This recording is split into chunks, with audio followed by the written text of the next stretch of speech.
Friends, हम लोग cash flow statement chapter पढ़ रहे थे। हम लोगों ने ऑपरेटिंग, इन्वेस्टिंग, फाइनेंसिंग तीनों के कंसेप्ट समझे थे, तीनों के क्वेश्चंस कर करके देख लिए थे। आज की क्लास में शुरुआत करते हैं हम एक फुल फ्लेजेड क्वेश्चन के साथ। ठीक है, आइए।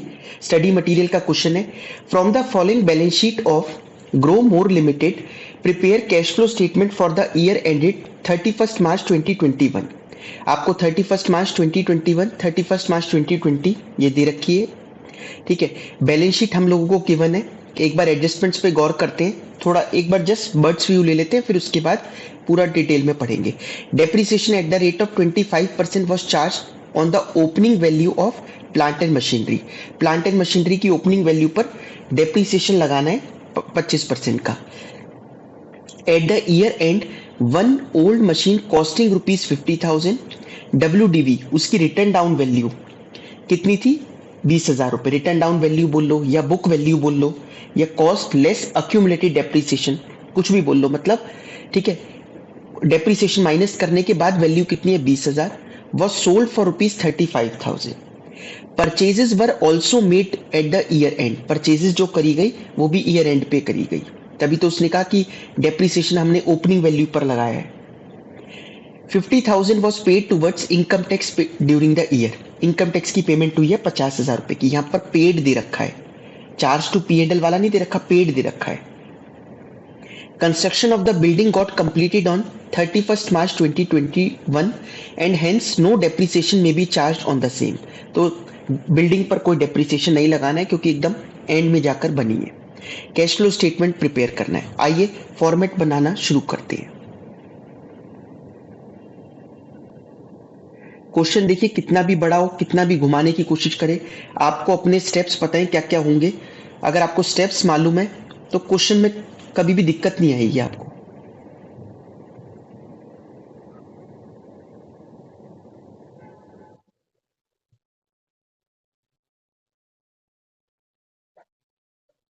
चलिए,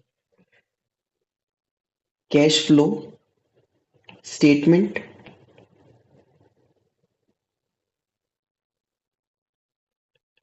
पर्टिकुलर्स, कंपनी का भी नाम लिख देना चाहिए।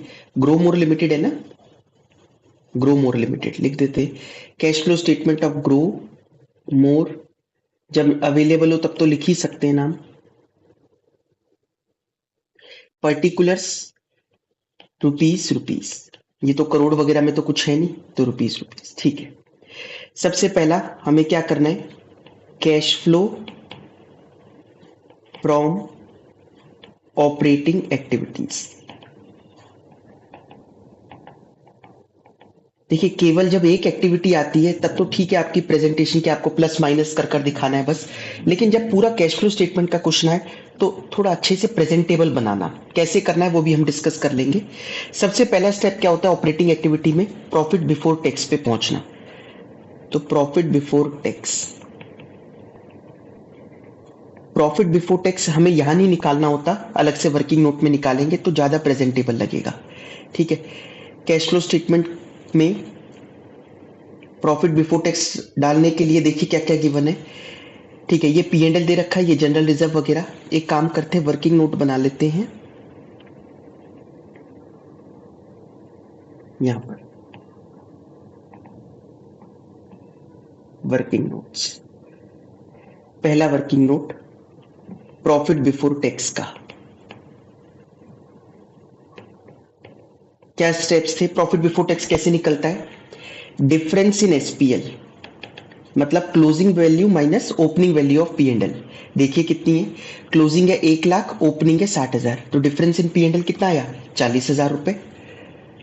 पहले वो वाली क्लासेस देख लेना तभी फायदा होगा। ट्रांसफर टू रिजर्व, रिजर्व में कितना ट्रांसफर करा उन्होंने? चेक करिए, पहले 1.5 लाख था, फिर 2 लाख हो गया। कितना ट्रांसफर हुआ? 50,000 रुपए का। ठीक है, तो 50,000 transfer to reserve. Add, add dividend, dividend के बारे में तो क्वेश्चन साइलेंट है, डिविडेंड के बारे में कुछ नहीं बता रखा। एड प्रोविजन फॉर टैक्स, इस बार कितना प्रोविजन बनाया? Provision for tax. अब देखो कौन से वाला केस लगा, ये हमने डिस्कस करा हुआ है प्रोविजन फॉर टैक्स पूरा। गिवन इन बैलेंस शीट, कहाँ है बैलेंस शीट में? Given in balance sheet and adjustment both, दोनों में दे रखा है। तो क्या तरीका था, आपको अकाउंट बनाकर देखना पड़ेगा। अकाउंट बनाकर देख लेते हैं। प्रोविजन फॉर टैक्स अकाउंट, चाहो तो इसको वर्किंग नोट 2 लिख दो। प्रोविजन फॉर टैक्स अकाउंट बनाते हैं। असेट है ये लाइबिलिटी, लाइबिलिटी है तो बैलेंस क्रेडिट होगा, तो by balance BD to balance carried down. देखिए कितना कितना है प्रोविजन फॉर टैक्स, साल के शुरू में 70 और फिर 1 लाख। पेमेंट करी कितने की, 50,000 की। ठीक है, 70,000 1 लाख पेमेंट करी। जब पेमेंट करेंगे टैक्स की तो लाइबिलिटी कम होगी, लाइबिलिटी कम होगी तो डेबिट होता है टू बैंक अकाउंट। कितना, 50,000। तो इधर आ गया 1.5 लाख, इधर भी आना चाहिए 1.5 लाख। तो बैलेंसिंग फिगर निकल के आ गई by statement of P and L, कितना, 80,000। ओपनिंग क्लोजिंग कहीं नहीं जाते जब भी कोई लेजर बनता है। पेमेंट करी तो ये ऑपरेटिंग में माइनस होगा आखिरी स्टेप में। ये मेड है, प्रोविजन मेड, तो 80,000 रुपए ऑपरेटिंग में ऐड होगा पहले स्टेप में। ठीक है, कंसेप्ट आपको ध्यान है ना इसका, कि भाई पिछली बार हमने प्रोविजन बनाया था 70, पेमेंट करनी पड़ी केवल 50। जब लास्ट में पेमेंट करनी पड़ी, सेटल हुआ टैक्स की पेमेंट 50 ही करी। पिछले साल का प्रोविजन आपने 20,000 ज्यादा लिख लिया था, इस बार का प्रोविजन कितना, 1 लाख। तो पीएनएल में केवल कितना लेके गए, 80,000 रुपए। ठीक है, तो प्रोविजन फॉर टैक्स अमाउंट निकल के आया आपका 80,000 रुपए का। आई बात समझ में। डिविडेंड है नहीं, निकल कर आ जाएगा प्रॉफिट बिफोर टैक्स। ठीक है, ये कितना आ गया, 1,70,000 रुपए। प्रॉफिट बिफोर टैक्स लिख दीजिए 1,70,000। आई होप ये आप लोगों को वो क्लियर हुआ होगा। नेक्स्ट स्टेप पर चलते हैं। आपको मैंने बताया था नेक्स्ट स्टेप में क्या होता है, जो हम नॉन कैश और नॉन ऑपरेटिंग हम दोनों लिखते, कहने का मतलब स्टेप 2 नॉन कैश वाली आ गई, स्टेप 3 था add financing activities charge to SPL. दोनों को कंबाइन करके क्या लिखा जाता है, add non cash non operating items. देखिए हम ना क्या करेंगे, प्रेजेंटेशन करने के लिए हम जितने भी ये स्टेप्स लिख रहे हैं, जैसे नॉन कैश नॉन ऑपरेटिंग, इसको सबको अंदर लिखेंगे यहां पर जितनी भी फिगर आ रही है, फिर इनके फिगर का टोटल भेजेंगे यहां पर। ठीक है, कोई मतलब इसमें कोई ये गीता में नहीं लिखा हुआ कि आपको ऐसे ही करना है, कोई इंस्टीट्यूट का रूल नहीं है, लेकिन फिर भी प्रेजेंटेबल बनाने के लिए। ठीक है, तो आपने बाहर लिख भी दिया तो कोई चिंता वाली बात नहीं है। मैंने बस ये कहा कि फुल फ्लेजेड क्वेश्चन है, इसलिए थोड़ा प्रेजेंटेबल बनाते हैं, बट कोई दिक्कत वाली बात नहीं है, बाहर लिखो अंदर लिखो, अल्टीमेटली आपके फिगर्स ठीक आनी चाहिए। नॉन कैश, नॉन कैश में क्या क्या था, डेप्रिसिएशन रिटर्न ऑफ। चलिए सबसे पहले डेप्रिसिएशन देखते हैं। अब यहां पर बोला डेप्रिसिएशन चार्ज करा 25% ओपनिंग वैल्यू पर। प्लांट एंड मशीनरी की कई डिटेल गिवन है, अकाउंट बना लेते हैं हाथ की हाथ। एक अकाउंट बनेगा या 2 बनेंगे, कहने का मतलब प्लांट एंड मशीनरी केवल गिवन है, लेस एक्यूमुलेटेड डेप्रिसिएशन तो है नहीं, वरना 2 बनते, डेप्रिसिएशन का अलग बनता। तो आइए बनाते हैं plant and machinery account. Plant and machinery asset होती है, असेट के बैलेंस डेबिट होते हैं। ठीक है, एक ही चीज बार बार इसलिए बोलनी पड़ती है कि कोई कंफ्यूजन हो, किसी ने पहले ना सुना हो, तो अब समझ में आ जाए। By balance carried down,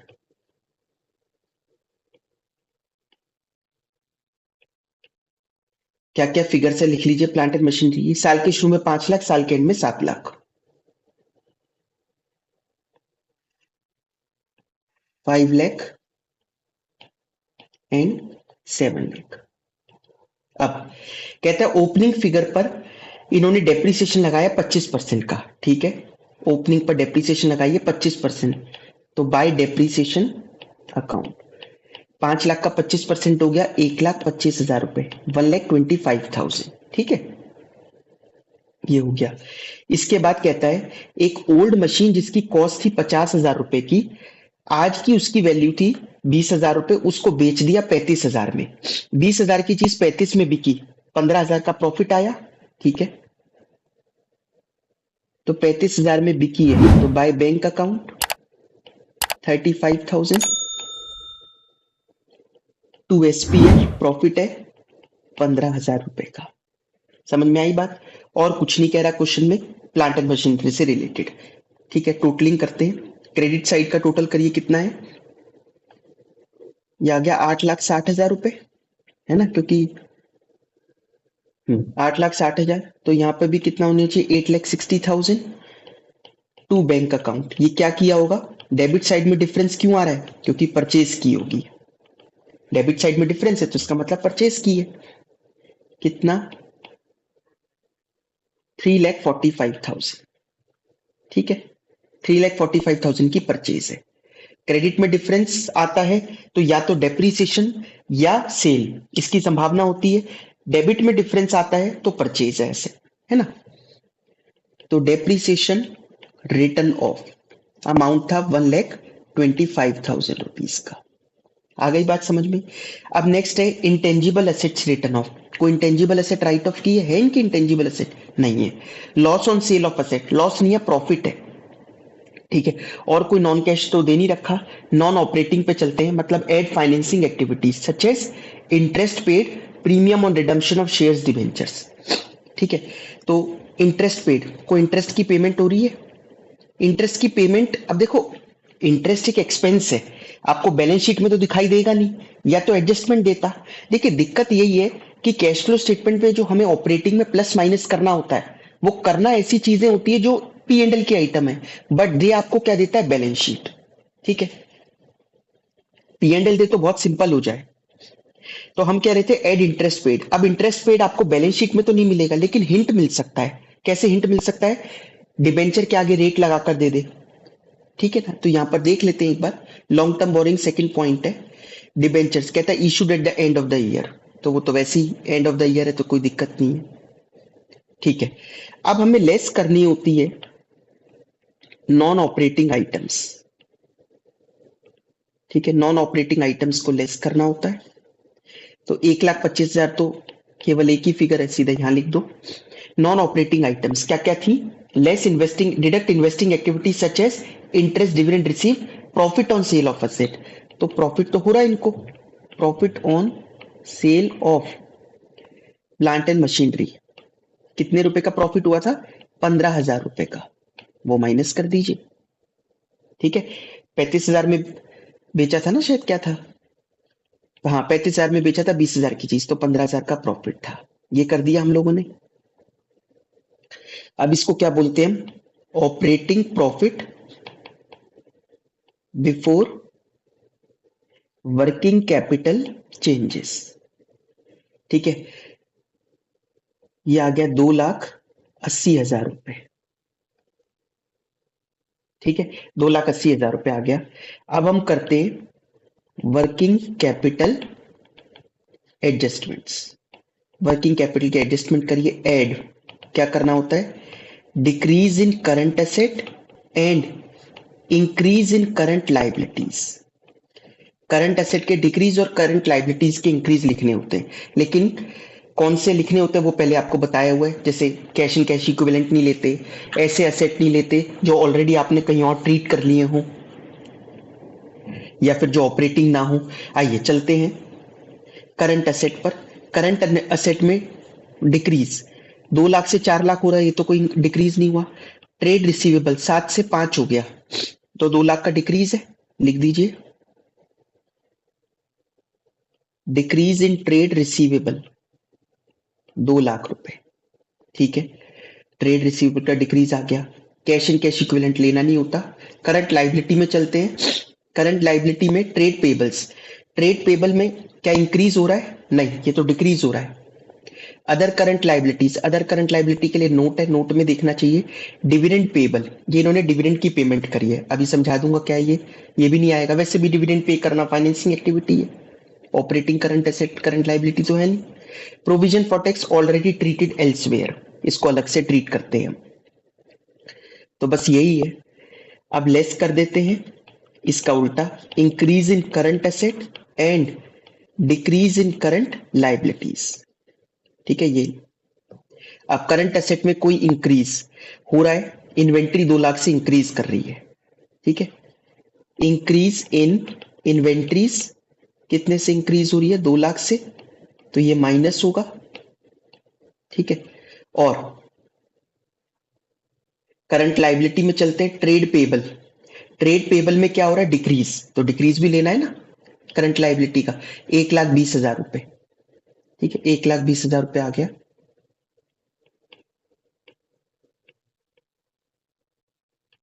decrease in trade payable, और तो कुछ था नहीं। तो ऊपर के 2 लाख ये प्लस के, ये 2 लाख माइनस के खत्म हो गए, 1,20,000 माइनस के बचे, ये आ गया 1,60,000 रुपए, 1,60,000 रुपीज आ गया ये। ठीक है, अब हम क्या करेंगे? हम लेस करेंगे टैक्स पेड। कितनी टैक्स की पेमेंट हुई है वो माइनस कर दीजिए। 50,000 पेमेंट हुई थी, तो उसको माइनस कर देते हैं 50,000, तो ये कितना बच गया? 1,10,000 का। तो ये इसको क्या बोलेंगे? Cash flow. पॉजिटिव ही है ना, तो cash flow from operating activities. ठीक है, cash flow from operating activities. आगे बढ़ते हैं, अब हम चलते हैं इन्वेस्टिंग एक्टिविटीज पर। इन्वेस्टिंग एक्टिविटीज तो बड़ी सिंपल होती है, investing, financing. Cash flow from investing activities. ठीक है, cash flow from investing activities में चलते हैं। सबसे पहले देखते हैं असेट्स की तरफ। प्रॉपर्टी, प्लांट एंड मशीनरी, जिसका आपने लेजर बनाया है, तो लेजर में से ही देखेंगे। एक तो इन्होंने ये सेल करी है 35,000 की, और एक परचेज करी है 3,45,000 की। ठीक है, 3,45,000 की परचेज है, पैसा जाएगा। 35,000 की सेल है, पैसा आएगा। तो purchase of plant and machinery, sale of plant and machinery. ठीक है, और कोई? लैंड एंड बिल्डिंग, 4 लाख से 6 लाख हो गई, तो 2 लाख की लैंड एंड बिल्डिंग भी परचेज करी है। परचेज ऑफ बिल्डिंग क्वेश्चन में लिखा भी था ना, तो purchase of land and building कितना? 2 लाख रुपए पैसा जा रहा है। ठीक है, और कोई नॉन करंट एसेट गिवन? ऊपर चलते हैं। प्रॉपर्टी, प्लांट एंड इक्विपमेंट आपने कर लिया। नॉन करंट इन्वेस्टमेंट्स 0 से 1 लाख हो गई, तो परचेज करिए, इसका मतलब परचेज ऑफ इन्वेस्टमेंट, पैसा इन्वेस्ट करा है, तो 1 लाख रुपए कम हो जाएंगे। ठीक है, और कोई इंटरेस्ट, डिविडेंड रिसीव्ड तो है नहीं इसमें। इंटरेस्ट, डिविडेंड या रेंट रिसीव्ड वगैरह कुछ भी नहीं दे रखा, तो ये कितना आ गया? 6,10,000 आ गया माइनस के, क्योंकि 6,45,000 और ये, तो 6,10,000 माइनस में आ रहा है।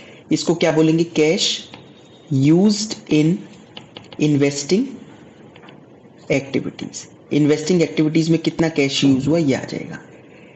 आगे बढ़ते हैं, cash flow from financing activities. Financing activities से कितना कैश फ्लो हो रहा है, अब ये लिखते हैं।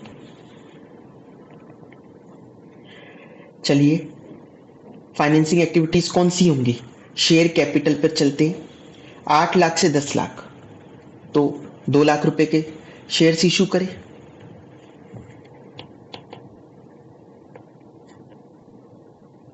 Issue of shares 1 lakh, 2 lakh. ठीक है, पैसा आ रहा है इसमें। ठीक है, reserve and surplus in long term borrowings. क्या है लॉन्ग टर्म बोरोइंग में? डिबेंचर्स इशू करें 2 लाख के, इसमें भी पैसा आ रहा है। इशू ऑफ डिबेंचर्स, पैसा मिल रहा है ना। और कुछ? Interest paid, dividend paid. हाँ, डिविडेंड पेबल है 1 लाख, साल के शुरू में था, साल के एंड में 0 हो गया। ये डिविडेंड पेबल यहाँ अदर करंट लाइबिलिटी में कर क्या रहा है? उन्होंने, उसमें तो था नहीं, कोई नीचे इन्फॉर्मेशन भी नहीं दे रखी, और हमने पहले स्टेप में जब ऑपरेटिंग में ऐड भी नहीं करा डिविडेंड, जबकि डिविडेंड था। ये क्या है? देखिए क्या होता है, पहले डिविडेंड प्रपोज किया जाता है बोर्ड मीटिंग में, उसके बाद एजीएम में डिक्लेयर किया जाता है, बाद में उसकी पेमेंट होती है, ये आप लोगों को मालूम है।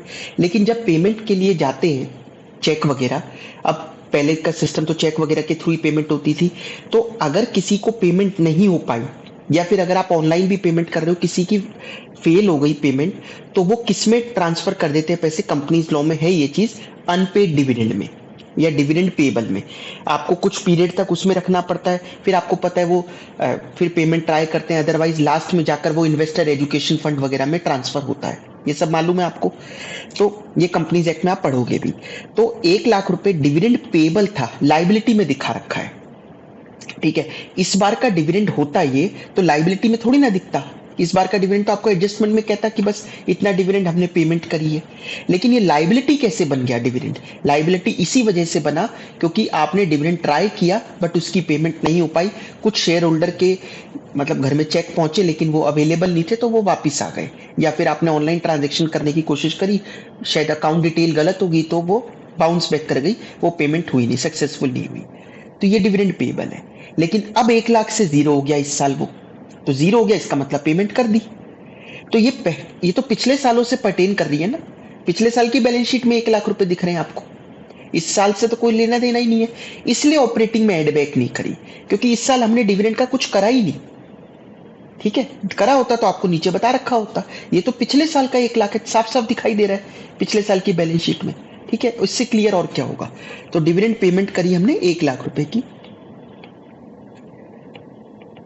ठीक है, डिविडेंड पेड 1 लाख रुपए, ये माइनस कर देंगे तो ये 4 लाख रुपए, ठीक है। तो ये निकल के आगे इसको नीचे लिख देते हैं,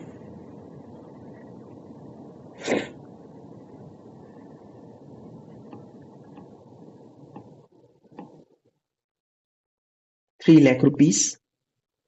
ये क्या आ गया, कैश फ्लो फ्रॉम कौन सी एक्टिविटीज है, फाइनेंसिंग एक्टिविटीज। समझ में आई बात। अब आप कर लीजिए नेट चेंजेस इन, तीनों को ऐड करते हैं, cash and cash equivalents, A plus B plus C. करिए जरा इसे, A plus B plus C. तो 1,10,000 रुपए प्लस में था, मतलब 4,10,000 रुपए है, और माइनस में 6,10,000 ये है ना। तो 4,10 माइनस 6,10, तो 2 लाख रुपए नेगेटिव के हो गए। ठीक है, इसमें ऐड करेंगे हम क्या, opening cash and cash equivalent. भाई इस साल 2 लाख रुपए कम हुए, आउटफ्लो हुआ है टोटल मिला के। तो ओपनिंग कितना था कैश का, opening cash and cash equivalents, check करिए कितना था opening cash and cash equivalents, 2 lakh रुपए प्लस में थे।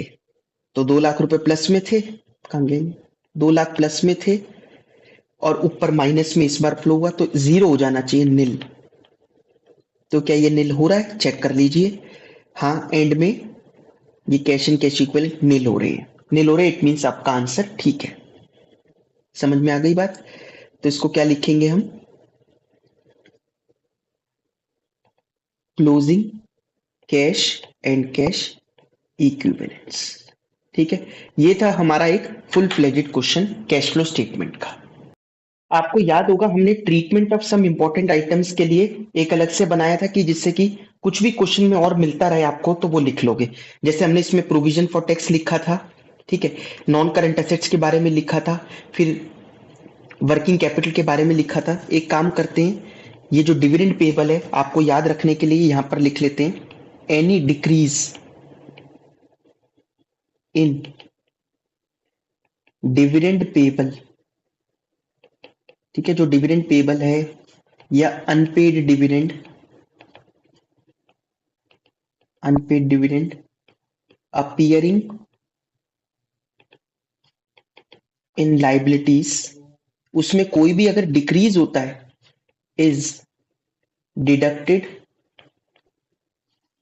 Only in financing activities. केवल किस में डिडक्ट किया जाएगा, फाइनेंसिंग एक्टिविटीज में। ठीक है, इसका ऑपरेटिंग से कोई लेना देना नहीं है क्योंकि वो इस साल से पर्टेन नहीं कर रहा है। ठीक है, आइए आगे बढ़ते हैं। अब हम नेक्स्ट क्वेश्चन की तरफ मूव करते हैं अपने। ठीक है, ये भी स्टडी मटेरियल का क्वेश्चन है।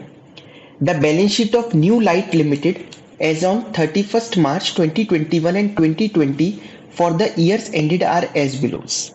ये हमारे को क्वेश्चन दे रखा है, लेकिन एक बहुत ज्यादा इंपॉर्टेंट बात क्या होगा इस क्वेश्चन में, आपको शुरुआत में क्या दे रखा है 31 मार्च 2020, बाद में दे रखा है 31 मार्च 2021। ये आपको कंफ्यूज करने के लिए पहले आपको प्रीवियस ईयर दे दिया फिर करंट ईयर दिया, क्योंकि सबको क्या पढ़ने की आदत है और रूल भी यही कहता है कि पहले करंट ईयर होना चाहिए फिर प्रीवियस ईयर होना चाहिए, ठीक है। लेकिन इन्होंने आपको पहले प्रीवियस दिया फिर करंट दिया, तो ध्यान रखना जब भी आप इस क्वेश्चन को सॉल्व कर रहे हो तो ऐसे क्वेश्चन को, इसलिए ईयर पहले ऊपर देख लिया करो, आंख बंद करके मत सॉल्व करना। ये नोट्स दे रखे हैं, आइए एक बार एडिशनल इंफॉर्मेशन को थोड़ा गो थ्रू करते हैं, फिर उसके बाद डिटेल में चलेंगे। The company sold one property plant and equipment for ₹1 lakh, the cost of which was 2 lakh, depreciation उस पर आज तक प्रोवाइडेड था 80,000 रुपए। नॉर्मल सी ट्रांजेक्शन है, कर लेंगे। The company decided to write off another item of property plant and equipment costing 56,000 on which depreciation of 40,000 has been provided. एक और प्लांट एंड मशीनरी का कोई पार्ट था जो कॉस्ट थी जिसकी 56,000, आज तक उसको डेप्रिशिएट कर चुके हो 40, तो वो 16,000 की रह गई। अभी 16,000 वाली आइटम को कंपनी ने बुक से राइट ऑफ कर दिया, क्योंकि वो इस्तेमाल हो नहीं रही, कुछ काम आ नहीं रही, और बाजार में भी कोई उसके 1 रुपए भी देने को तैयार नहीं, तो ऐसे ही डिस्कार्ड कर दो। 16,000 रुपए बुक से राइट ऑफ कर दिया। समझ में आई बात? हर चीज जरूरी तो नहीं है जो आपके काम की नहीं है वो बिकी जाए, जैसे ऊपर बिक गई वो मशीन, तो जरूरी तो नहीं है हर चीज बिकेगी तो वो बिकी नहीं, कोई बात नहीं। Depreciation on plant and property plant and equipment 3,60,000 रुपए। आप किसी को कंफ्यूजन नहीं होनी चाहिए, मैंने पहले असेट्स का अलग से ट्रीटमेंट बताया हुआ है कि ये कौन सा डेप्रिसिएशन दे रखा है। ये तो इस साल का डेप्रिसिएशन है सारी एसेट्स पर, ठीक है भाई। एक आधी तो बेची आपने, एक राइट ऑफ करी, बाकी तो सब चली रही है ना, उस पर है ये। Company sold some investment at a profit of 40,000 रुपए। Debentures and preference share capital redeemed at 5% premium. इनको रिडीम करा है 5% के प्रीमियम पे।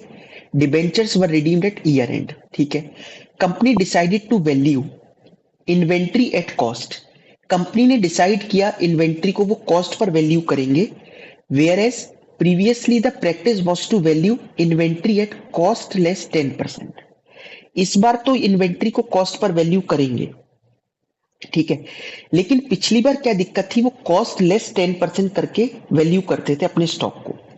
The inventory according to books on 31 March 2020 was 2,16,000 रुपए, और बुक्स में इन्वेंट्री क्लोजिंग इन्वेंट्री कितनी थी 2,16,000। एक्चुअली क्या दिक्कत है कि यहां पर आपको जो करंट एसेट गिवन है वो अदर करंट एसेट गिवन है और नोट नंबर भी नहीं बताया, तो इसका मतलब वो अदर करंट एसेट में सारे करंट एसेट घुस गए जो भी अदर बचे कैश को छोड़ के। CIT CSO होता है ना, मैंने आपको फाइनेंशियल स्टेटमेंट में बताया था, तो अदर करंट एसेट में ही वो इन्वेंट्री भी आ रही होगी, इसलिए बेचारों ने नीचे दी वैल्यू कितनी है 2,16,000 रुपए। इन्वेंट्री ऑन 31 मार्च 2021 कितनी है 3 लाख रुपए। 3 लाख वाली तो ठीक है, लेकिन 216 वाली में दिक्कत है। 216 वाली जो दिखाई दे रही है वो असली थोड़ी है, वो तो इन्वेंट्री में 10% माइनस कर कर आई है, वो है 2,16,000 रुपए, ठीक है। अच्छा, जब इन्वेंट्री को इन्होंने राइट डाउन किया होगा तो क्या बस केवल राइट डाउन कर दिया होगा, कुछ और नहीं? हम तो डबल एंट्री सिस्टम पढ़ते हैं अकाउंटिंग का, हर चीज का डबल इंपैक्ट होता है। तो इन्वेंट्री राइट डाउन करने के लिए क्या करा जाता है, इन्वेंट्री कम हो रही है, नुकसान हो रहा है टू इन्वेंट्री, ऊपर क्या डेबिट करेंगे, आपका खर्चा है, लॉस है, SPL डेबिट होगा, तो प्रॉफिट आपके कम होंगे। SPL डेबिट टू इन्वेंट्री, उससे कम किया होगा इन्होंने, ठीक है। क्या मैं 2,16,000 रुपए का 10% निकाल लूं? बिल्कुल नहीं, जो भी थी वैल्यू उसका 10% कम करके 216 पहुंची ना। 216 तो बुक्स में दिखाई ही दे रही है, ये थोड़ी कह रहा है कि 10% माइनस करने से पहले 216 थी, नहीं, कहता है appearing in the books according to books कितनी है 216, ठीक है। कैश फ्लो स्टेटमेंट प्रिपेयर करना है, एक काम करते हैं, पहले हम वर्किंग नोट के लिए जगह रख लेते हैं, ठीक है। वर्किंग नोट या तो स्टार्टिंग में होनी चाहिए या एंड में, बीच में थोड़ी ना वर्किंग नोट बनेंगे कि आधा क्वेश्चन कर लिया और आधे फिर वर्किंग नोट चल रहे हैं, कि ऑपरेटिंग निकाल दी फिर वर्किंग नोट फिर इन्वेस्टिंग फिर फाइनेंसिंग, तो मार्क्स शॉर्ट कट जाएंगे प्रेजेंटेशन के। तो या तो वर्किंग नोट स्टार्टिंग में हो या फिर एंड में हो, तो हम एक दो वर्किंग नोट बना लेते हैं। सबसे पहले तो इन्होंने प्रॉपर्टी प्लांट एंड इक्विपमेंट, अब प्रॉपर्टी प्लांट एंड इक्विपमेंट एक बार चलते हैं ऊपर, 5th पॉइंट है, 5th पॉइंट में 5th नंबर नोट पर चेक देखिए, प्रॉपर्टी प्लांट एंड इक्विपमेंट, इसका नाम ही प्रॉपर्टी प्लांट एंड इक्विपमेंट रखा है इन्होंने और डिटेल नहीं बताई, फर्नीचर है, प्लांट है, मशीन है। लेस डेप्रीसिएशन, इस बार लेस डेप्रीसिएशन अलग से है, डेप्रीसिएशन अलग से चार्ज होता है, ठीक है। तो दोनों अकाउंट बनाने पड़ेंगे आपको। आइए, तो प्रॉपर्टी, या केवल मैं पीपीई लिख दूं, property plant and equipment account, ठीक है। और उसके ऊपर क्या है, accumulated depreciation account.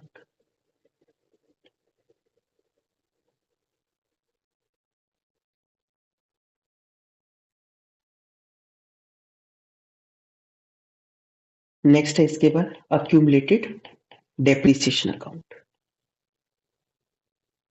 Accumulated depreciation का एक और नाम होता है, क्या नाम है याद है आपको, प्रोविजन फॉर डेप्रीसिएशन अकाउंट, ठीक है, ये याद रखिएगा।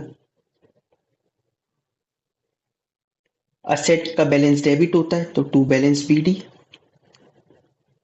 बाय बैलेंस कैरी डाउन, उस पर जो डेप्रीसिएशन लग रहा है वो क्रेडिट होगा क्योंकि उससे एसेट की वैल्यू गिरती है, तो to by balance BD to balance carry down, ठीक है। आइए देखते हैं प्रॉपर्टी प्लांट एंड इक्विपमेंट, साल के शुरू में 32 लाख, साल के एंड में 38 लाख, ठीक है। 32 लाख, 38 लाख। डेप्रीसिएशन 9,20,000, 11,60,000, 9,20,000, 11,60,000। समझ में आई बात? आइए शुरू करते हैं, क्या क्या क्या एडजस्टमेंट है। सबसे पहले कहता है एक लाख की में बेची है, जो खरीदी थी 2 लाख की और 80,000 उस पर आज तक का डेप्रीसिएशन था। जब भी कोई असेट बिकती है तो कॉस्ट, जहां आपने असेट अकाउंट में कॉस्ट लिख रखी है वहां से कॉस्ट हटाओ, डेप्रीसिएशन में उसका डेप्रीसिएशन इकट्ठा है, डेप्रीसिएशन हटाओ, दोनों को कहां ले जाओ, डिस्पोजल अकाउंट में। असेट डिस्पोजल अकाउंट में ले जाएंगे।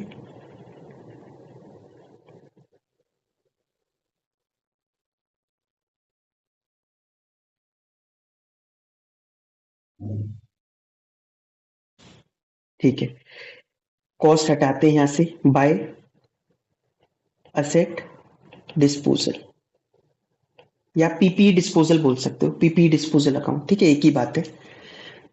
2 लाख रुपए कॉस्ट हटाई यहां से हटाई, क्रेडिट करी, तो यहां पर डेबिट में आएगी to property plant and equipment 2 lakh रुपए, उस पर आज तक डेप्रीसिएशन था 80, डेप्रीसिएशन यहां इकट्ठा होता है तो यहां से हटेगा, तो टू असेट डिस्पोजल कितना, 80,000 रुपए, उसके डेबिट में आया तो इसके क्रेडिट में एंट्री ट्रांसफर होगी, कहां से आए ये, बाय एक्यूमुलेटेड डेप्रीसिएशन 80,000 रुपए।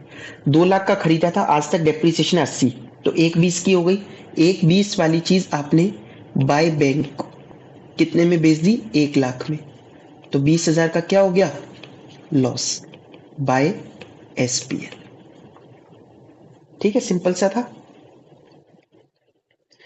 The company also decided to write off another item of property, plant and equipment जिसकी कॉस्ट थी 56,000, आज तक उस पर डेप्रीसिएशन प्रोवाइड था 40,000 रुपए।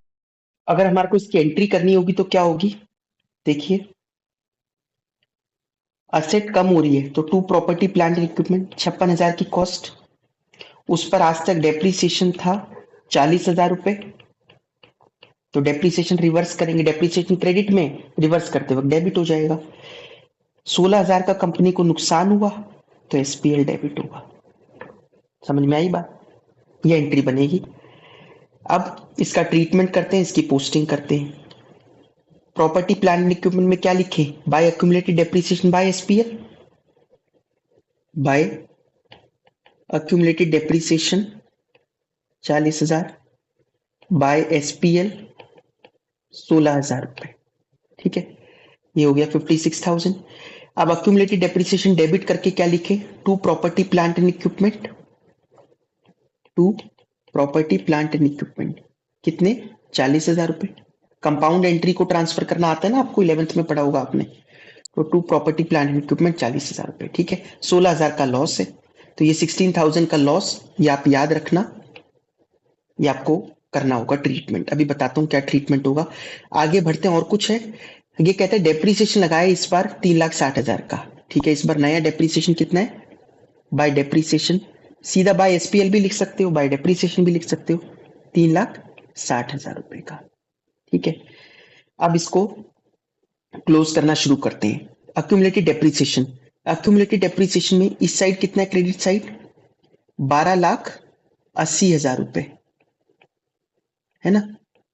यहां पर कितना है 1,20, तो ये हो गया 12,80,000 रुपए। कोई डिफरेंस नहीं है, होना भी नीचे, सब कुछ तो दे दिया क्वेश्चन ने। Property plant and equipment, credit side देखिए कितना है, क्रेडिट साइड हो गया ये 40 लाख है ना, 56,000, 40,56,000। तो यहां भी आएगा 40,56,000। डिफरेंस क्यों आ रहा है डेबिट साइड में, क्योंकि परचेज किया होगा टू बैंक अकाउंट। ठीक है, ये आ गया 8,56,000, 8,56,000 बैलेंसिंग फिगर आ गई। इस बार हमने क्या किया है, परचेज किया है। आ गई बात समझ में आप लोगों को। अब असेट डिस्पोजल, ये तो वैसे ही मैच करेगा ही करेगा, 2,00,000 2,00,000। ये हमने बना लिया प्रॉपर्टी प्लांट एंड इक्विपमेंट का अकाउंट। और क्या क्या एडजस्टमेंट थी, मतलब ये पहली 3 एडजस्टमेंट्स का तो बना लिया। कंपनी ने इन्वेस्टमेंट बेची है प्रॉफिट पर, डिबेंचर्स रिडीम करे हैं, और इन्वेंट्री को राइट ऑफ। इन्वेंट्री का भी बनाकर मैं दिखा देता हूं, यहां पर नहीं भी बनाते तो भी आप डायरेक्टली कर सकते हो, लेकिन फिर भी inventory in books as on 31 March 2020, 31 March 2020 को कितनी वैल्यू है, 2,16,000 रुपए। ठीक है,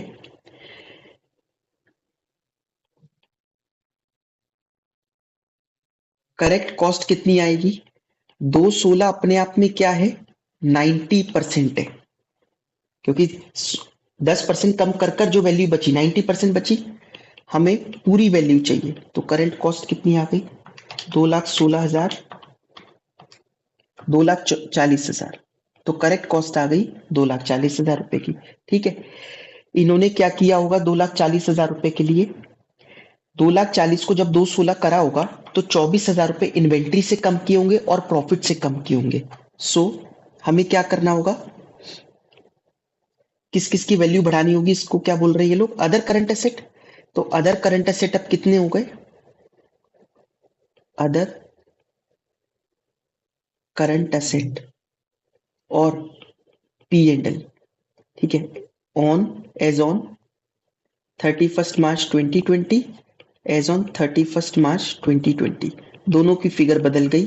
कितनी कितनी हो गई देखिए, other current asset, other current asset है 11,10,000 रुपए साल के शुरू में, 11,10 में 24,000 रुपए और जोड़ दो, 11,34,000 रुपए हो गए। 24,000 रुपए कम कर दी थी ना वैल्यू, अब बढ़ा दी। प्रॉफिट, पिछली बार प्रॉफिट भी गलत लिख रखा था, पी एंड एल लिख रखा था 240, जबकि ठीक है ये है नहीं, 240 में भी 24,000 रुपए बढ़ा दो, तो ये हो गया 2,64,000 रुपीज। आ गई बात समझ में, हम यहीं पर ही लिख लेते हैं जिससे कि याद रहे, 2,64,000। जब करेंगे तब याद रहेगा ना, 24,000 रुपए यहां बढ़ा देते हैं और इसमें भी बढ़ा देते हैं, अपने करंट एसेट में भी। ये कितना हो गया, 11,34,000 रुपए। ठीक है, बट आप क्वेश्चन पेपर में करोगे तो टीचर को क्या पता आपने करा है, इसलिए वर्किंग नोट में तो बना दिया ना हमने। आइए अब हम फॉर्मेट बनाना शुरू करते हैं कैश फ्लो स्टेटमेंट का। चलिए फॉर्मेट बनाते हैं।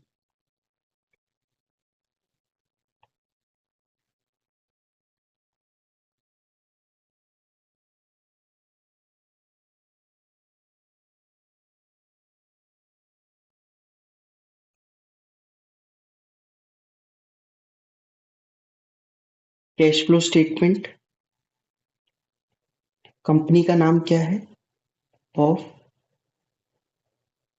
कंपनी का नाम दे रखा है न्यू लाइट लिमिटेड, तो cash flow statement of New Light Limited, New Light Limited. ठीक है, particulars rupees, rupees, particulars rupees rupees ही आ जाएगा। आइए सबसे पहले क्या करना होता है, cash flow from operating activities निकालते हैं। Cash flow from operating activities, पहले स्टेप में आपको प्रॉफिट बिफोर टैक्स निकालना है, प्रॉफिट बिफोर टैक्स। ठीक है, इसके लिए बना लेते हैं वर्किंग नोट नंबर। मेरे ख्याल से वर्किंग नोट नंबर हो जाएगा ये 3 ना। वर्किंग नोट नंबर 3 है, प्रॉफिट बिफोर टैक्स। सबसे पहले लिखना होता है difference in SPL. Difference in SPL, कितना डिफरेंस है एसपीएल में देखिए, 2,64,000। हमें क्या लिखना होता है, डिफरेंस इन एसपीएल मतलब क्लोजिंग माइनस ओपनिंग। तो क्लोजिंग क्या है इस बार 3,40,000 रुपए, 3,40,000 माइनस ओपनिंग है 2,64,000, तो ये आ गया 76,000। ठीक है, 76,000। एड ट्रांसफर टू रिजर्व, कोई रिजर्व में ट्रांसफर है?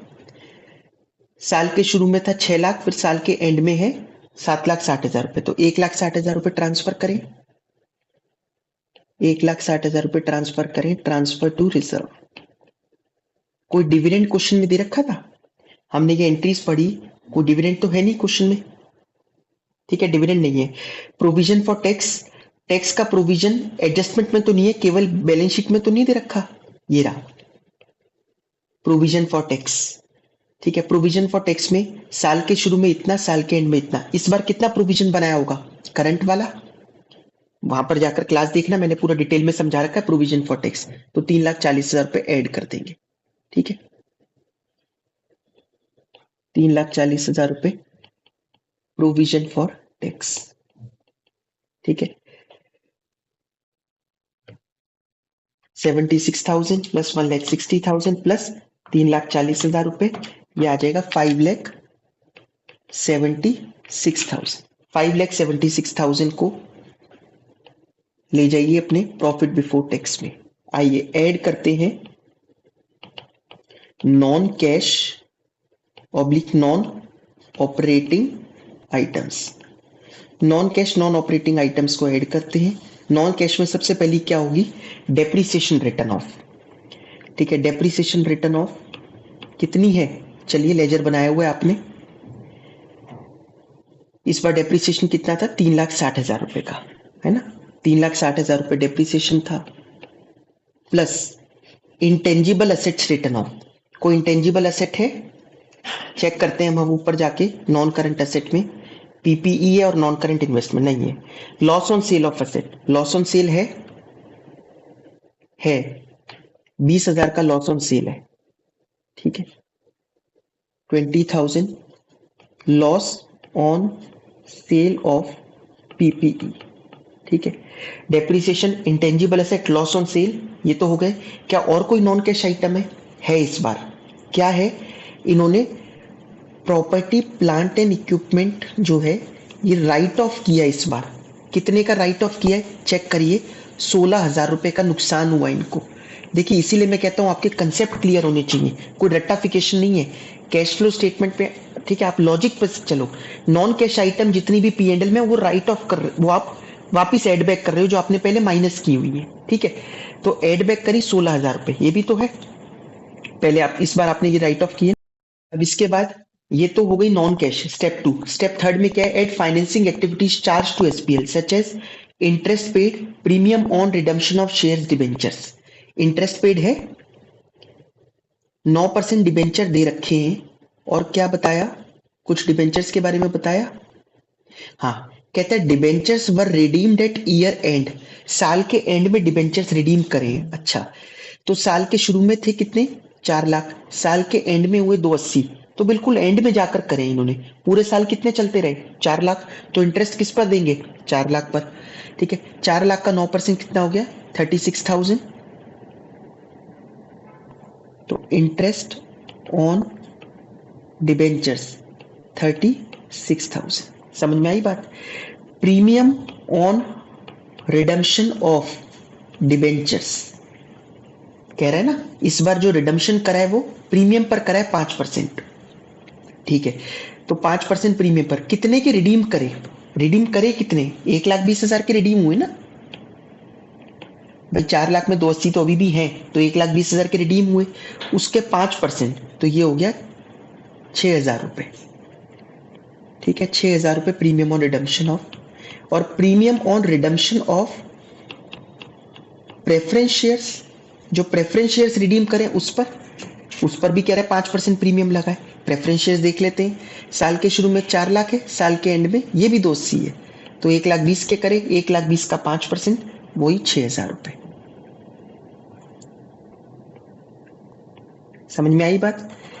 अब हम इसका टोटल लगा लेते हैं, 3,60,000 प्लस 20,000 प्लस 16,000 प्लस 36,000 प्लस 12,000, ये आ गया 4,44,000, 4,44,000 का, ठीक है, non cash non operating item आ गई। अब हम इसमें लेस करते हैं, लेस करनी होती है नॉन ऑपरेटिंग आइटम्स।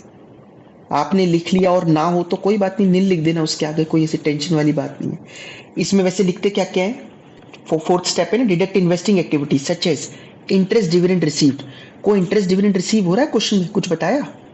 या इन्वेस्टमेंट के आगे कोई रेट लगाओ, ये नॉन करंट इन्वेस्टमेंट है, इसके आगे कोई रेट तो लगा नहीं है, नहीं है।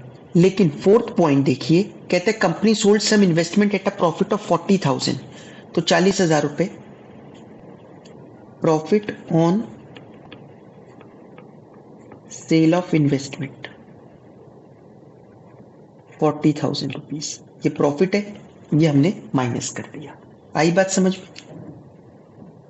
इन सबको क्या बोलते हैं? इसको बोलते हैं operating profit before working capital changes.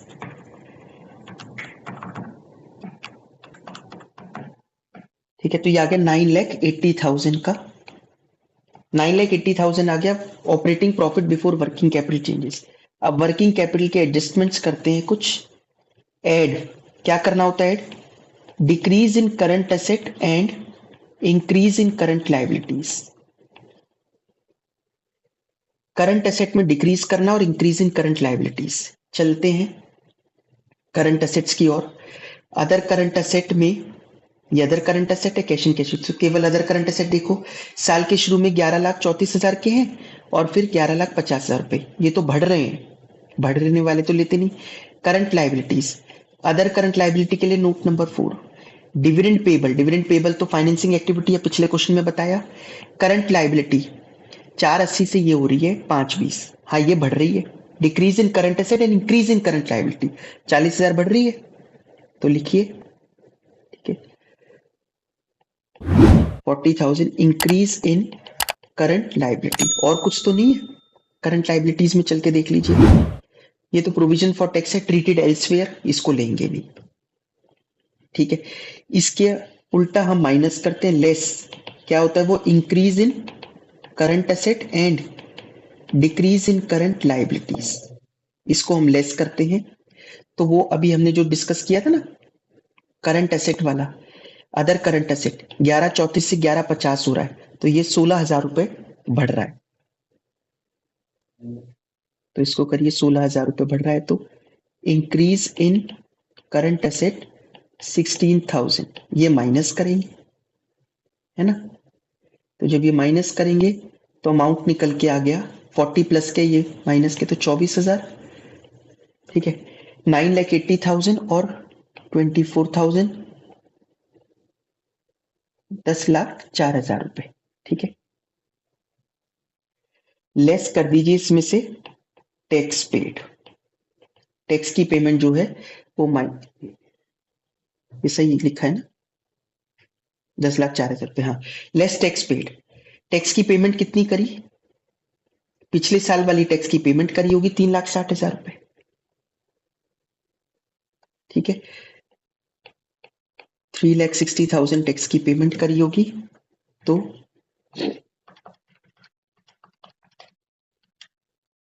3,60,000 minus कर देंगे, आगे 6,44,000 रुपीज, इसको क्या बोलेंगे हम, cash flow from operating activities.